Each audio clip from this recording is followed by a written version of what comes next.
Make sure you subscribe to Dedication TV, man. Coming to you by Monroe Flow. Straight up.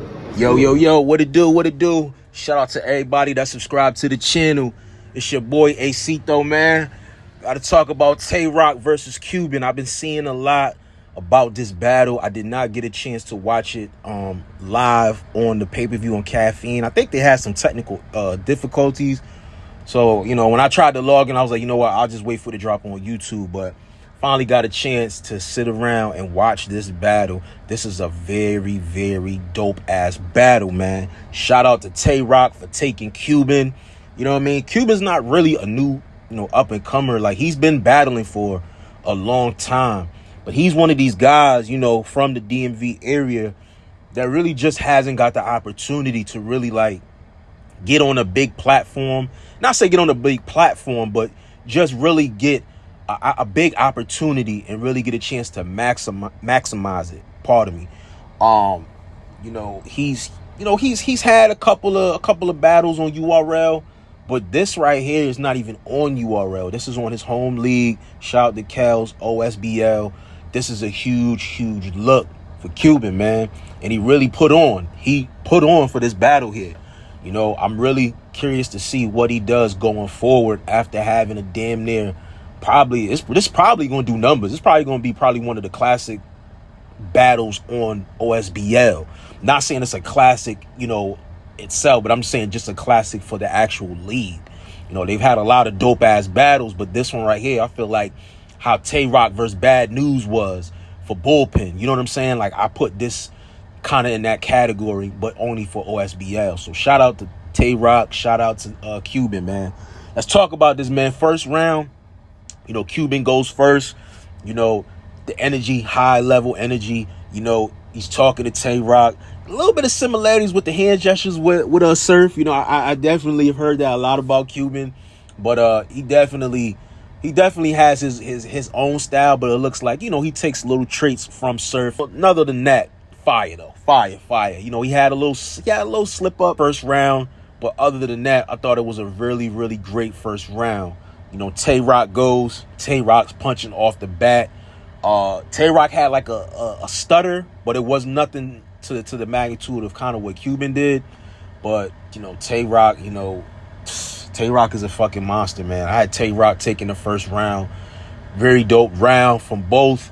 I just felt, when you're going up against somebody like Tay Roc, you have to be clean through the whole entire round. You cannot stumble. You cannot slip. Tay Roc is one of them vets, man, where he's going to rap clean.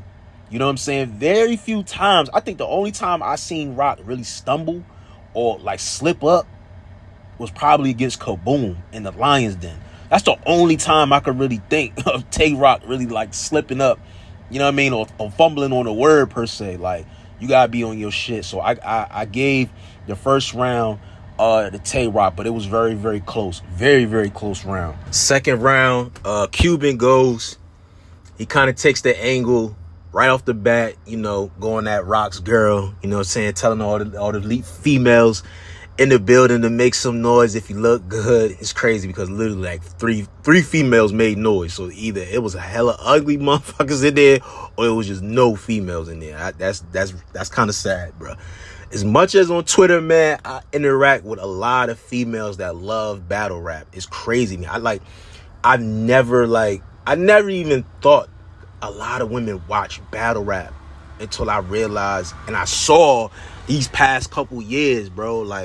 I love it though. I love it. I love to have a conversation with women about battle rap. But I thought it was just hilarious though. He told the ladies make some noise, and damn near 2-3 ladies made noise in there. That shit was crazy. But he tried to go at caution, and then he starts, going in on Roc. It kind of was a little bit of the same as his first.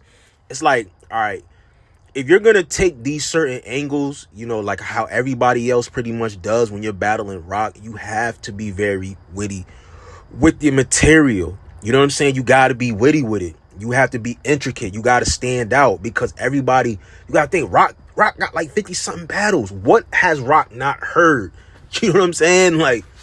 You gonna talk about the chain situation, talk about his lady caution, you know what I'm saying? you got to just be a lot more creative. I thought his second round wasn't as good as his first round. And I had Tay Roc just went bananas. He went bananas again. I felt like Tay Roc elevated even more in the second round.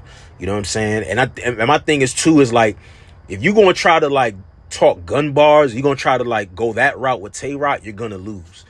You're gonna lose. Your best bet is to probably take an angle and try to be creative as possible. You can't try to go gun bar or try to like take an angle that's already been used and dragged out so much and think you're going to get the win over Tay Roc. I felt like Quban kind of like fell victim of that, especially in the second round.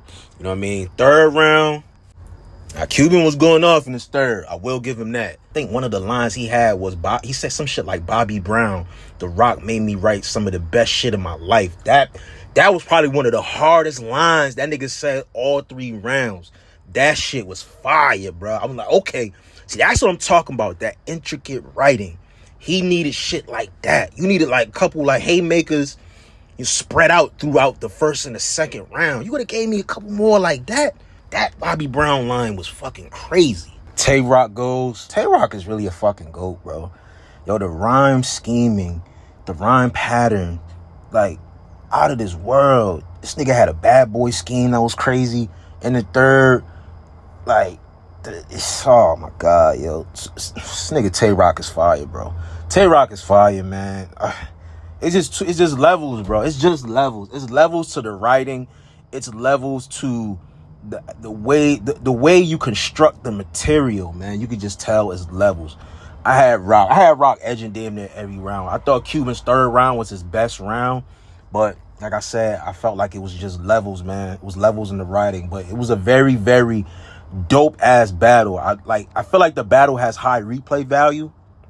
It's definitely one of these type of battles where, you know, you go back and you watch again and again and again. I feel like you're going to catch more and more, especially from Tay Roc, because I started watching it again, like mid-second round.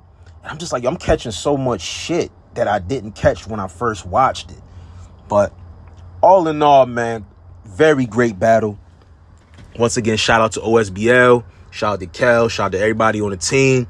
You know, this was a really, really great look for the platform. I'm definitely going to be doing a lot more recaps for the battles that took place on that card.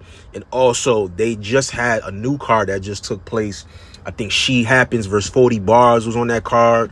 I think, who else was on it? E-Heart versus Don Lady. So I believe it's on Caffeine right now on demand. So I'm going to go over there. I'm going to cop that. I'm going to watch those battles, man. But let me know what y'all think in the comment section of Tay Roc versus Quban. How did y'all call it? Me, I got Tay Roc, gentleman's 30, all 3 rounds. Like I said, Quban's best round, in my opinion, was his third round, but it just wasn't enough. I'm not mad if you guys want to edge Quban the third, but I got it a clean sweep, in my opinion, man. Shout out to everybody that subscribed to the channel. I appreciate all the love from everybody, man. It's your boy, Cito. I'm out of here, y'all. Peace.